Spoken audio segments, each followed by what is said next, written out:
मकसद की तलाश। दुनिया में बहुत सी चीजें रग़बत दिलाने वाली होती है। जैसे ही मैट्रिक का रिजल्ट आता है तो वालिद साहब कहते हैं बेटा तुम इंजीनियरिंग कर लो, देखो फुला का बेटा इंजीनियर बन गया है। लड़की को कहा जाता है कि तुम डॉक्टर बन जाओ, लड़की को देखो वो डॉक्टर बन चुकी है। हमारे यहाँ ये आम रिवाज है कि अपनी जिंदगी के फैसले करते हुए हम हवाले बाहर की दुनिया से लेते हैं। ये तरीक़ाकार सरासर गलत है। बाहर की दुनिया आपको जवाब दे ही नहीं सकती, क्योंकि वो आपके अंदर से वाकिफ नहीं। आपको अपनी जिंदगी का जवाब हमेशा अपने अंदर से तलाश करना होता है।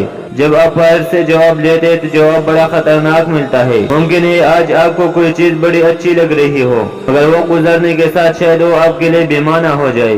मुमकिन है आप किसी के कहने पर एक ट्रेन में सवार हो जाए और 5 साल बाद पता चले कि ये लाइन ठीक नहीं है।